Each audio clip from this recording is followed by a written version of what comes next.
La première fois que j'ai lu ces messages à voix haute, je ne me tenais pas dans ma cuisine. J'étais debout, sous les lumières jaunes blafards de la salle des fêtes de la mairie de Saint-Étienne, tenant un dossier en carton rigide devant toute la famille de ma femme. La salle sentait le vieux café refroidi et la bière bon marché. Une banderole d'anniversaire pour ma belle-mère s'affaissait au-dessus de la piste de danse improvisée. Des chaises pliantes grinçaient. Quelque part, un enfant avait lâché une fourchette en plastique. Et là, j'étais, Philippe, un homme de 58 ans, technicien en chauffage, qui lisait « Je n'arrête pas de penser à vendredi dernier dans ta voiture. Ton sourire me manque plus qu'il ne devrait. » Personne n'a ri. Valérie m'a fixé comme si j'avais arraché le toit du bâtiment. Son collègue, Mark Jensen, a essayé de disparaître dans sa chaise. Tous les regards se sont tournés de moi à eux, puis de nouveau sur moi. C'était la nuit où tout s'est dévoilé. Mais tout a commencé 2 semaines plus tôt. Un mardi dans notre petite cuisine exiguë de la rue de la Paix. Tandis que j'étais penché sur une poêle d'escalope de porc, me demandant si j'avais mis trop d'huile, Valérie prenait sa douche. J'entendais l'eau couler dans le couloir. Les vieux tuyaux grinçaient comme toujours. La vapeur s'échappait par la porte ouverte de la salle de bain, portant avec elle le léger parfum sucré de son savon lilas jusque dans la cuisine. Cela se mêlait à l'odeur de la viande qui sautait et des oignons, ainsi qu'au murmure sourd du journal télévisé de France 2 à la télévision. Et pendant un moment, je me souviens d'avoir pensé « c'est juste une soirée ordinaire ». Puis son téléphone a vibré sur le comptoir de la cuisine. Il reposait à côté de la salière, écran vers le haut, dans une coque en faux cuir éraflé. À notre âge, la plupart des SMS viennent des enfants, des médecins ou des pharmacies. Je pensais que c'était notre fille à Lyon ou notre fils à Villeurbanne. L'écran s'est illuminé. Ton sourire me manque. J'ai essuyé mes doigts sur un torchon et j'ai ramassé le téléphone. Le ventilateur de la salle de bain bourdonnait. La douche continuait de couler. La vapeur se déroulait dans l'encadrement de la porte comme si rien n'était mal. J'ai tapé sur le message. « Ton sourire me manque », disait-il à nouveau avec un petit cœur à la fin. Le nom en haut était « Marc J. Travaille ». J'avais rencontré Marc une seule fois à une fête de Noël à la banque First River Credit Union où Valérie travaillait. Plus jeune que nous, poignée de main ferme, grand sourire, coupe de cheveux que vous payez trop cher. Il m'avait appelé « Monsieur », parlait des taux d'intérêt comme des scores de foot. Pour quelques secondes, j'ai essayé de lui donner une lecture généreuse.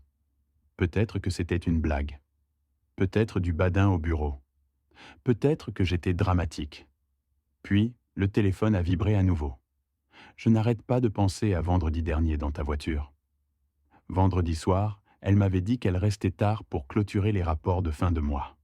J'avais mangé du pain de viande réchauffé seul à la table et m'étais endormi dans mon fauteuil inclinable devant un film de Noël d'une chaîne française. Maintenant, mon estomac s'est noué si fort que cela m'a fait vaciller. Mes mains ont commencé à trembler. Pas de tremblement violent, juste une fine vibration comme lorsque vous essayez d'enfiler une aiguille et que vous réalisez que vous n'avez plus 30 ans. J'ai posé la spatule pour ne pas éclabouser l'huile chaude partout.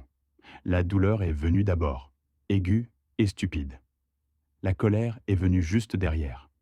Je me voyais marcher dans le couloir, arracher la porte de la salle de bain, lui enfoncer le téléphone au visage, tandis que l'eau nous frappait tous les deux.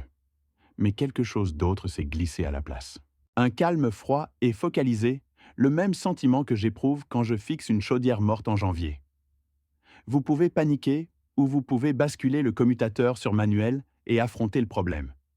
Je me suis tenu là, respirant le lilas et la graisse de porc, et j'ai discuté avec moi-même. Ne fais rien de stupide, Philippe. Tu ne sais pas dans quoi tu t'engages. Tu ne sais pas ce qu'il fera. Tu ne sais même pas ce que tu feras. Une autre partie de moi a répondu. Tu as vu assez. Mon pouce a glissé sur le clavier. J'ai relu le dernier message. Je n'arrête pas de penser à vendredi dernier dans ta voiture. Je lui ai répondu, prétendant être elle. Viens chez nous, ai-je tapé. Mon mari n'est pas à la maison aujourd'hui. J'ai maintenu mon doigt sur le bouton d'envoi. Si je l'envoyais, il n'y avait pas de retour. Si je ne l'envoyais pas, j'étais de retour où j'avais commencé, debout dans ma cuisine, prétendant que je n'avais pas vu ce que j'avais vu. J'ai appuyé sur « Envoyer ». Le message a disparu dans la tour cellulaire qui transporte les secrets autour de Saint-Étienne. J'ai remis le téléphone où il était, écran vers le bas cette fois-ci. La douche coulait toujours. La chaudière s'est enclenchée au sous-sol avec un grondement bas. La graisse a éclaboussé dans la poêle et m'a brûlé le poignet. Pendant un moment, j'ai juste écouté ma propre maison comme si elle appartenait à quelqu'un d'autre. La réponse est venue plus vite que je ne le souhaitais. Dans combien de temps? Ma bouche s'est asséchée. J'ai tapé « quand tu veux ». Je vais être sous la douche pendant un moment. Les petites bulles de saisie ont clignoté, disparu, sont réapparues. « Donne-moi 20 minutes », a-t-il écrit. Puis une autre ligne. « Tu me manques », j'ai presque ri. 20 minutes. C'était tout ce qu'il fallait pour mesurer le respect que cet homme avait pour mon mariage.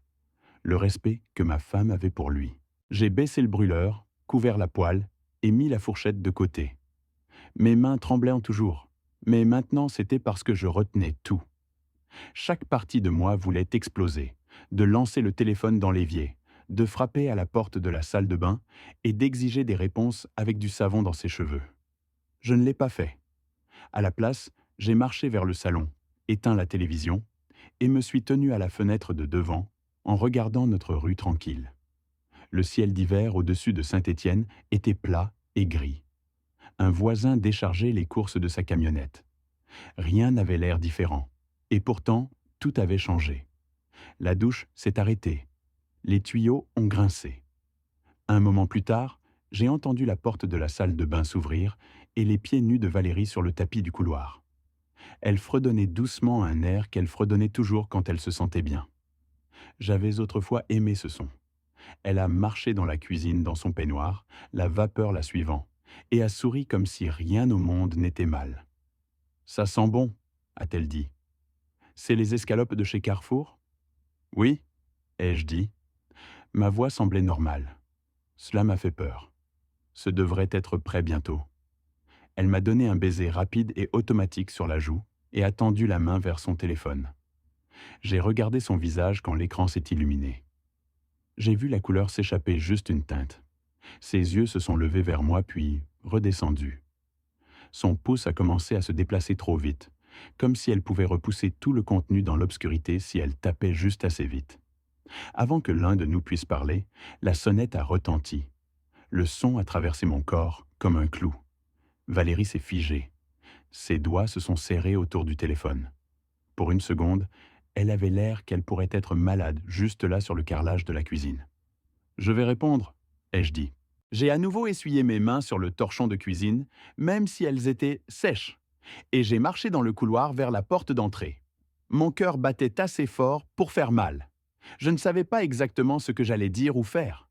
Je savais seulement que je n'allais pas prétendre que cela ne s'était pas produit.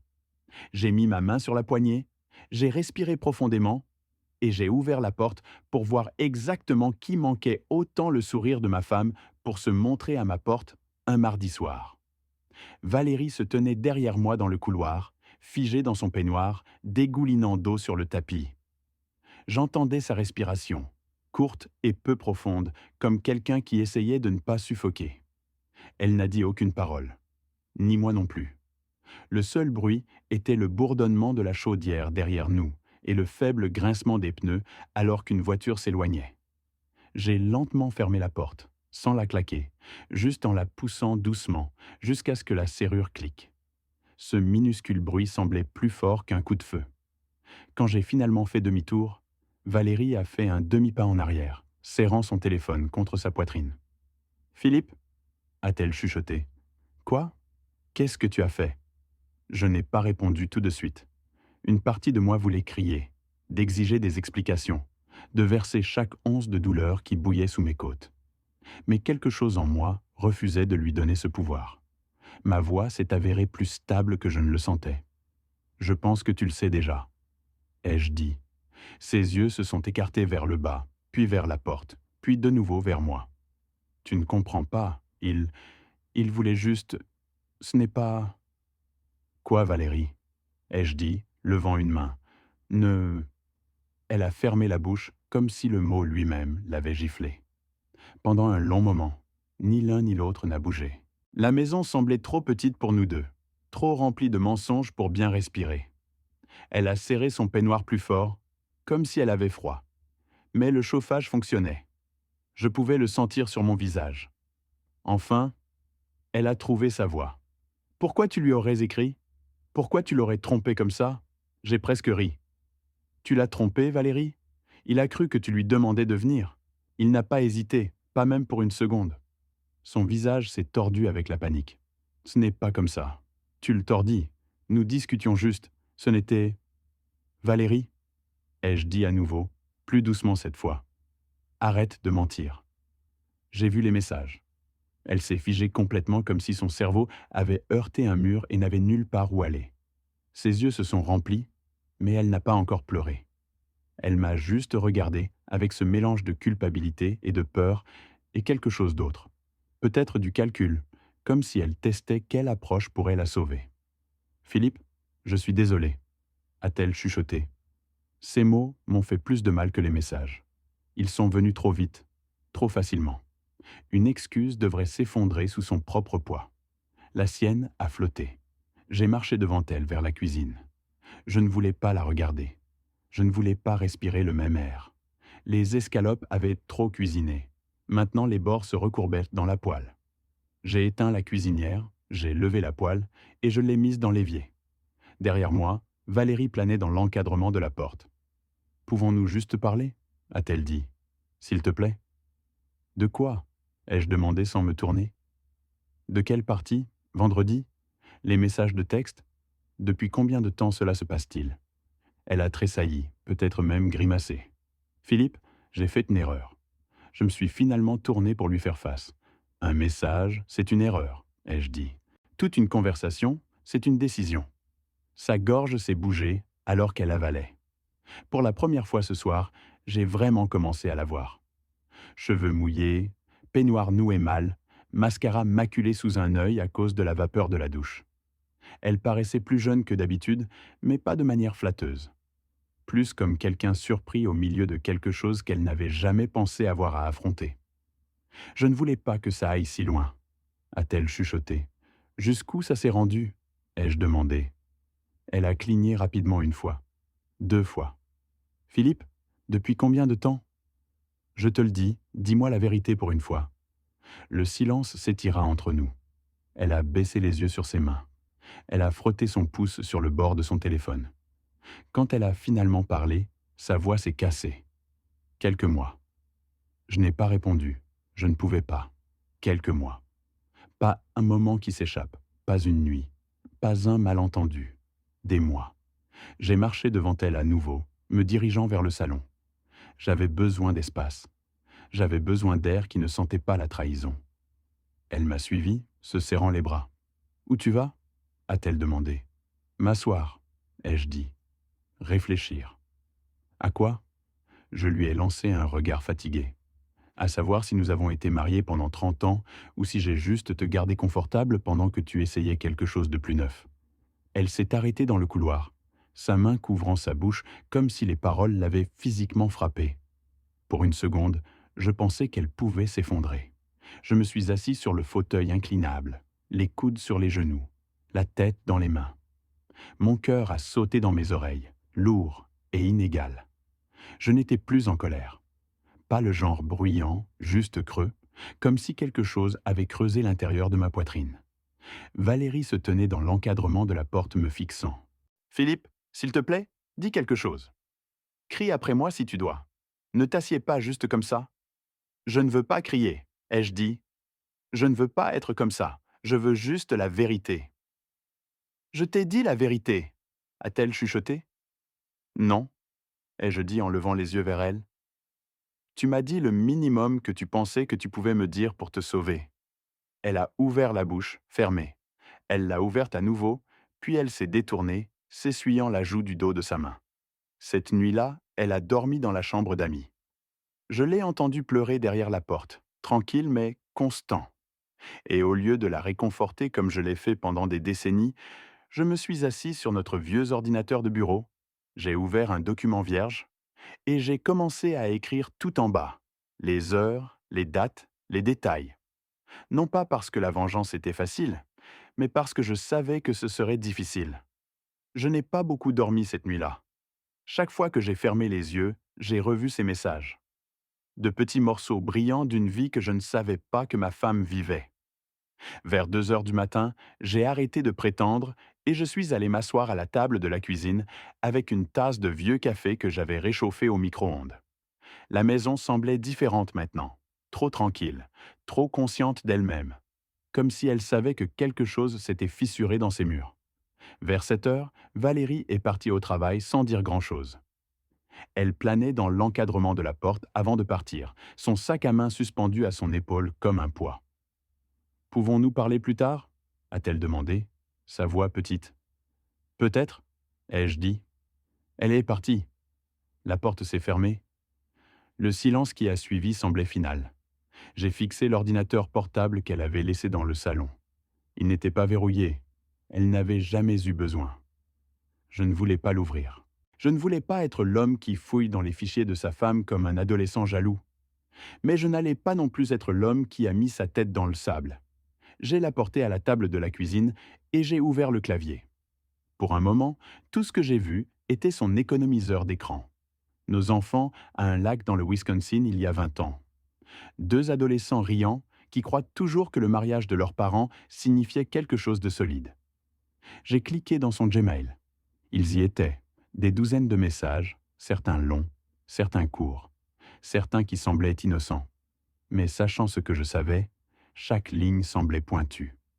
J'ai commencé à lire. Merci pour hier soir, j'en avais besoin.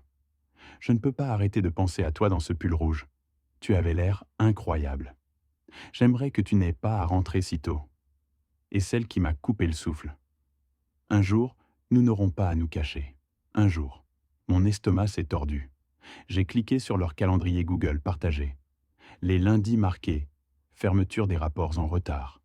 Les mardis midi marqués, formation en équipe.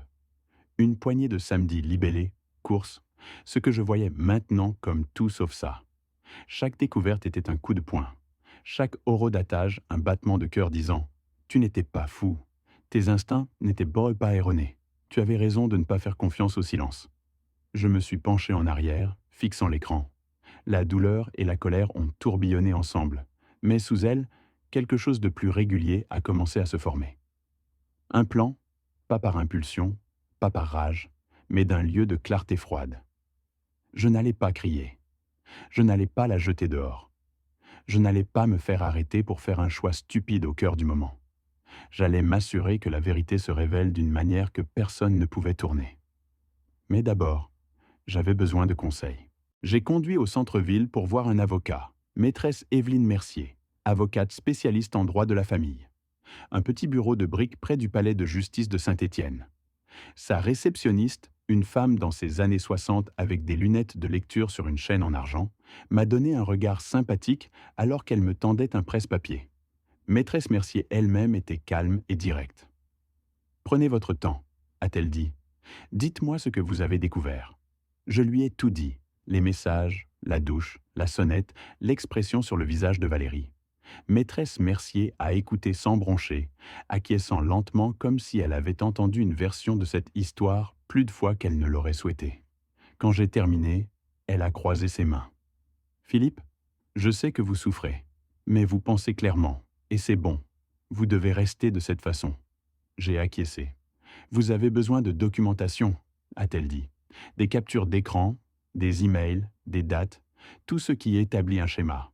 Ne le confrontez plus. Ne menacez personne. Ne faites pas de scène. Collectez juste la vérité. C'est tout. » « C'est tout ?» ai-je demandé. « Collecte seulement ?» a-t-elle répété. « Puis décidez de quoi votre vie doit ressembler. » Ces paroles m'ont accompagné pendant tout le trajet de retour.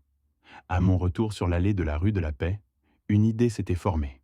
Quelque chose de pointu, mais légal. Douloureux, mais honnête. Pas une vengeance pour le bien de la cruauté. Une vengeance pour le bien de la clarté. La mère de Valérie, Carole, célébrait ses 70 ans dans 2 semaines. Sa fête d'anniversaire serait à la salle des fêtes de Saint-Étienne. Toute la famille serait là. Certains des collègues de Valérie aussi. Leurs pasteurs, des amis de l'Église, des gens qui nous connaissaient depuis des décennies. Valérie voulait que tout soit parfait ce soir-là. Tout ce que j'avais l'intention de faire était de montrer ce qui était déjà vrai. Mais même si le plan s'est installé dans mon esprit, je me sentais coupable, lourd, comme si je trahissais quelque chose de sacré en seulement le considérer. Puis je me suis souvenu des messages, des entrées du calendrier, de la façon dont Valérie avait menti avec un visage droit pendant des mois. Si elle était disposée à risquer notre mariage en secret, alors j'avais le droit de terminer le secret. J'ai passé le jour suivant à tout collecter soigneusement. Je n'ai pas seulement imprimé des captures d'écran, je les ai arrangées comme un rapport professionnel. La date en haut, le contexte en dessous, les marges propres, les coupures droites. Mes mains n'ont tremblé qu'une fois. Et même alors, je les ai forcées à se tenir fermement. Vers minuit, j'ai glissé la dernière page dans un dossier en carton simple.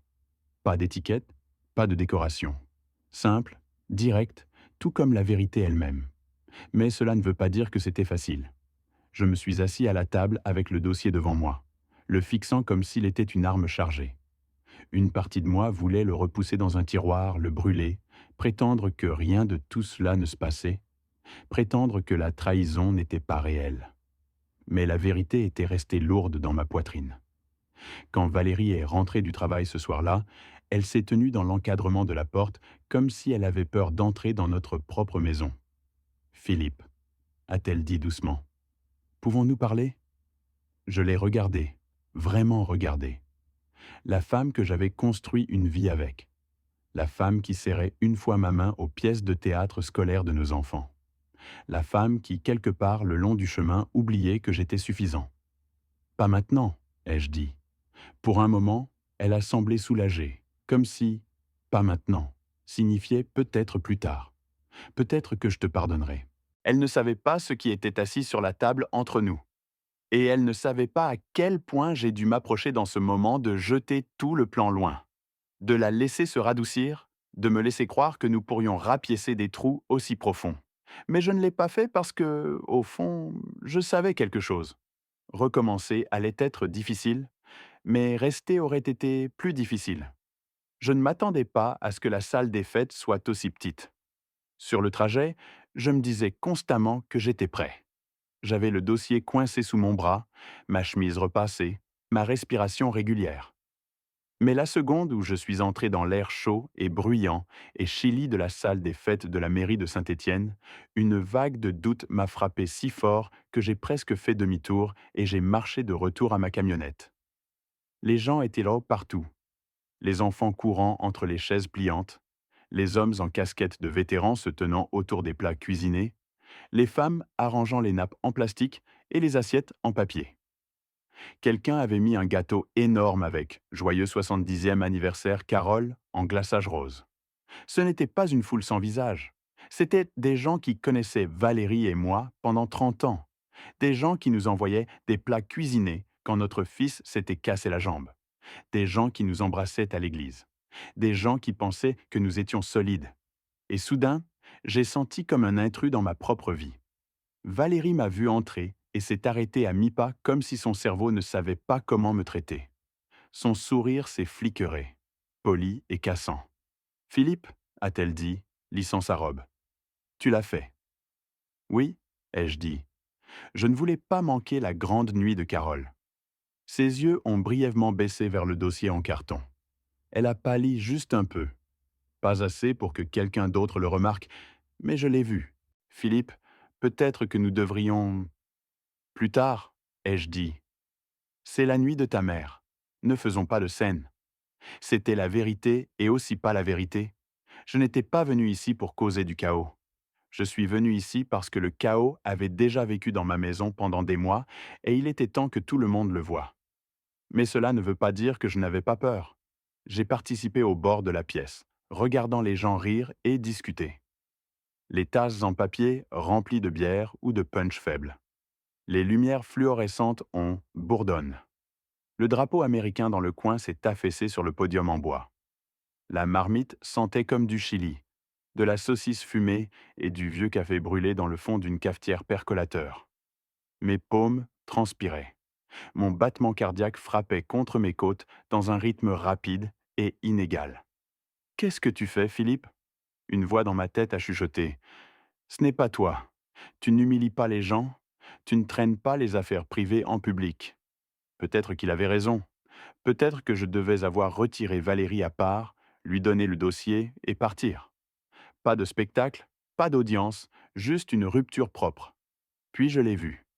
Mark Jensen, se tenant près de la table des desserts, dans une chemise boutonnée comme s'il lui appartenait, riant avec le cousin de Valérie, mangeant du gâteau. Pas un seul signe de honte sur lui. Quelque chose en moi s'est solidifié. Il ne souffrait pas. Il n'était pas désolé. Il n'était même pas nerveux. Il était confortable.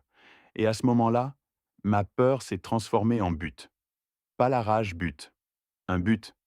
La mère de Valérie, Carole, s'est frayée un chemin vers moi, souriant largement, portant un chemisier bleu vif. Elle m'a étreint. Philippe, je suis tellement heureux que tu sois ici, a-t-elle dit. Je l'ai serré en retour. Je ne l'aurais manqué pour rien au monde. Elle sentait la lavande et le genre de lotion de pharmacie qu'elle avait utilisé pendant tout mon mariage.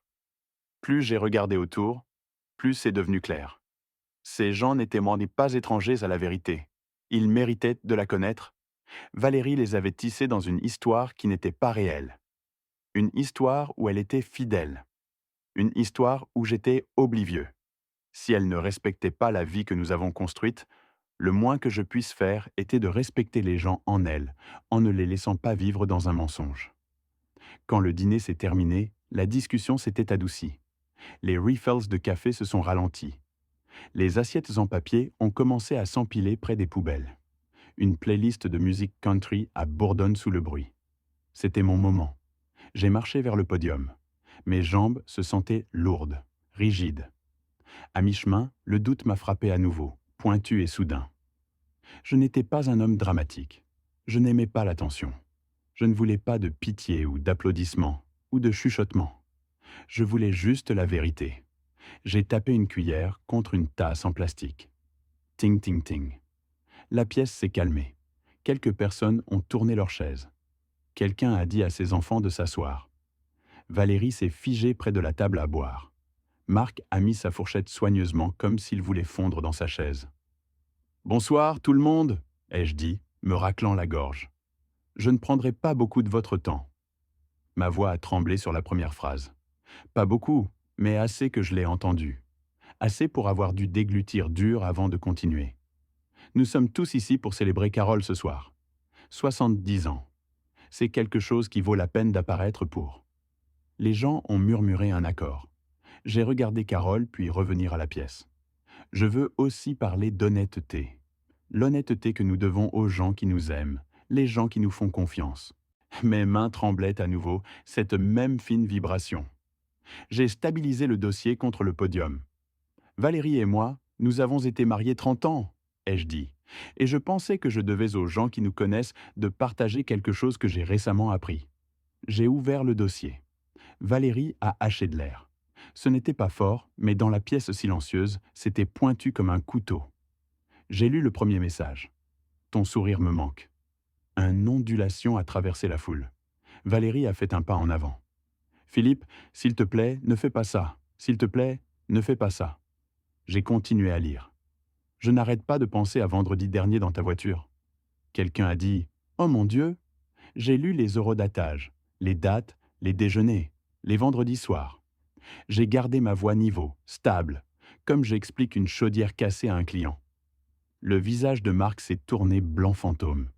Il s'est levé abruptement, mais avant qu'il puisse s'échapper, Franck de la comptabilité, qui se tenait juste derrière lui, a mis une main ferme sur son épaule.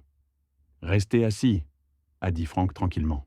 « Tu devrais écouter ça. » Valérie a couvert sa bouche avec les deux mains, les yeux remplis de larmes. Elle n'avait pas pleuré quand elle était censée.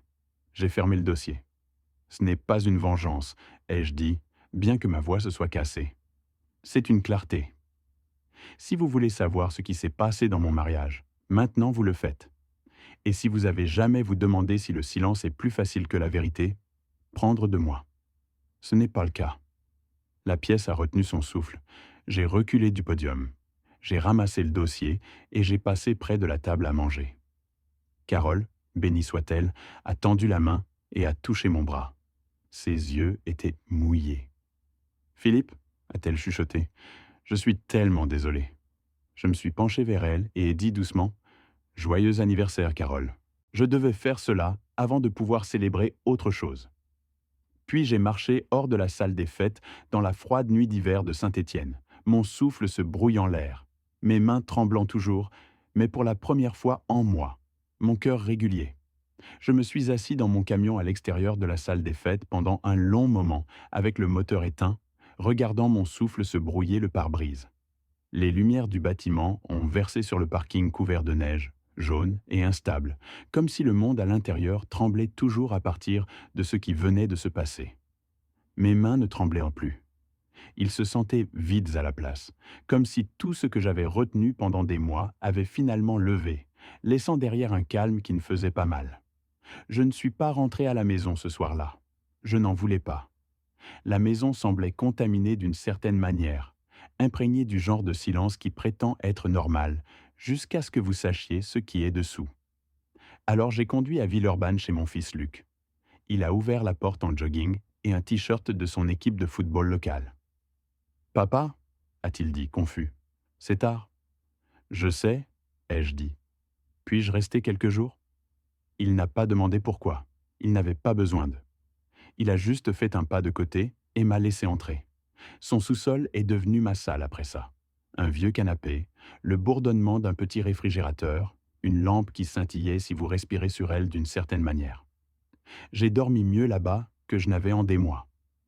Le lendemain matin, toute la ville s'est sentie différente. Ou peut-être que moi j'ai fait. J'ai conduit à un café pour une tasse de café brûlé et l'un de ces sandwichs de petit déjeuner qui sont toujours soit trop secs, soit trop gras. Le commis, un gars environ mon âge, m'a hoché la tête comme il l'avait toujours fait, ignorant que ma vie s'était ouverte à 12 heures plus tôt. Je me suis assis dans mon camion avec le café, réchauffant mes mains, et j'ai regardé le soleil ramper à travers l'horizon de Saint-Étienne. La neige sur le trottoir s'est transformée en or. Un bus scolaire a klaxonné quelque part. La vie a continué. Quand j'ai finalement vérifié mon téléphone, j'avais 4 messages vocaux de Valérie, tous courts. « S'il te plaît, appelle-moi, Philippe. S'il te plaît, je suis tellement désolé. Nous pouvons réparer ça. » J'ai écouté tous. Je n'ai pas rappelé. Vers midi, elle a envoyé un long SMS. Des excuses, des explications, des promesses, dont aucune n'a changé ce qui était arrivé. Je l'ai lu 2 fois juste pour être sûr. Puis j'ai laissé ça sans réponse. Cet après-midi, j'ai à nouveau rencontré maîtresse Mercier, l'avocate. Son bureau sentait le vieux papier et le nettoyant citron. « Vous avez fait ce que vous aviez besoin de faire », a-t-elle dit simplement, glissant une pile de paperasse vers moi. « Et maintenant, nous affrontons le reste. Les documents de divorce, les listes d'actifs, les étapes suivantes. Rien d'elle bien, mais rien aussi d'elle mal. » Cela s'est senti nécessaire. Quand j'ai quitté son bureau, le vent du fleuve Loire coupait froid sur mon visage. J'ai marché le long du chemin riverain pendant un moment, les mains profondément dans mes poches de veste, regardant les oies flotter par comme si elles possédaient l'endroit. J'ai essayé de comprendre ce que je ressentais. Ce n'était pas du triomphe. Il n'y avait pas de victoire dans l'exposition de quelque chose qui n'aurait jamais dû exister. Ce n'était pas non plus l'amertume. J'étais trop fatigué pour amertume pendant un long moment. Surtout, c'était un soulagement. Un soulagement que je n'étais pas fou. Un soulagement que mes instincts n'étaient pas erronés. Un soulagement que j'ai enfin arrêté de prétendre que tout allait bien. Recommencer à 58 n'était pas quelque chose que j'avais jamais pensé que je ferais. Quand vous êtes jeune, vous supposez que les gros chagrins arrivent tôt. Vous ne vous imaginez pas assis dans un sous-sol à un âge où vos genoux craquent chaque fois que vous vous levez, se demandant ce qui arrive après. Mais là, j'étais, et étrangement, cela ne m'a pas fait peur autant que je pensais qu'il le ferait. Quelques jours plus tard, Valérie et moi, nous nous sommes rencontrés à un endroit neutre, une cabine au restaurant La Maison du Café sur la 1er avenue. Elle a pleuré avant même de s'asseoir. Elle a atteint mes mains. Je les ai gardées repliées dans mon giron. « Tu me manques », a-t-elle dit. « Tu manques ce que nous avions l'habitude d'être », ai-je dit doucement. « Pas ce que nous sommes maintenant. » Elle a pleuré plus difficile. Au cours des années, j'aurais donné n'importe quoi pour réparer les choses pour elle, Mais assis en face d'elle ce matin-là, avec l'odeur du café et des crêpes à la dérive autour de nous, j'ai réalisé quelque chose d'important. Vous ne pouvez pas réparer la confiance en prétendant que les fissures ne sont pas réelles. Et je n'allais pas passer mes années restantes à prétendre. Quand nous nous sommes levés pour partir, elle m'a étreint. Je l'ai laissée parce que 30 ans d'histoire ne disparaissent pas du jour au lendemain. Mais quand elle a chuchoté « Philippe, s'il te plaît, rentre à la maison », j'ai reculé. « Je ne pense pas que c'est la maison plus », ai-je dit. Elle a acquiescé à travers ses larmes. Et c'était la chose la plus proche d'une clôture que nous allions obtenir. Les jours qui ont suivi ont été lents mais réguliers. Les matins tranquilles, avec un café bon marché, les promenades le long du fleuve, les longues conversations avec Luc. J'ai réparé un certain nombre de choses autour de sa maison. J'ai aidé à colmater le plâtre du mur. J'ai cuisiné le dîner 1 ou 2 fois. Je me suis senti utile à nouveau.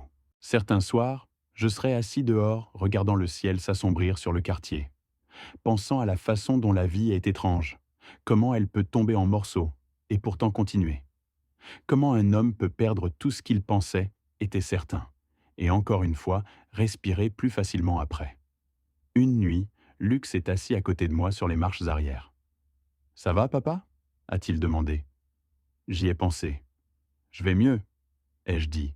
« Je m'améliore pas à pas. » Il a acquiescé. « C'est suffisant » a-t-il dit.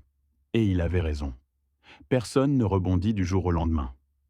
Personne ne guérit selon un calendrier, mais pas à pas, souffle par souffle, ça s'allège. Et peut-être que c'est le point. Si vous écoutez cela, si quelque chose dans mon histoire vous semble familier, laissez-moi vous dire quelque chose. J'aimerais que quelqu'un me l'ait dit. Vous n'êtes jamais trop vieux pour vous tenir debout pour vous-même. Vous n'êtes jamais trop loin parti pour recommencer. Et vous n'êtes jamais aussi seul que vous le pensez. Si mon histoire vous signifiait quelque chose, si cela vous a rappelé votre propre force, si cela vous a aidé à vous sentir compris, même pour quelques minutes, j'espère que vous continuerez.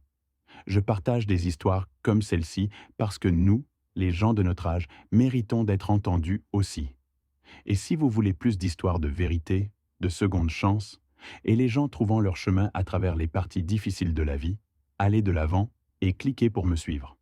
Ne faites pas défiler. Ne dites pas peut-être plus tard. Cliquez maintenant pour ne pas manquer le prochain chapitre. Parce que la prochaine histoire pourrait être le rappel dont vous avez besoin demain.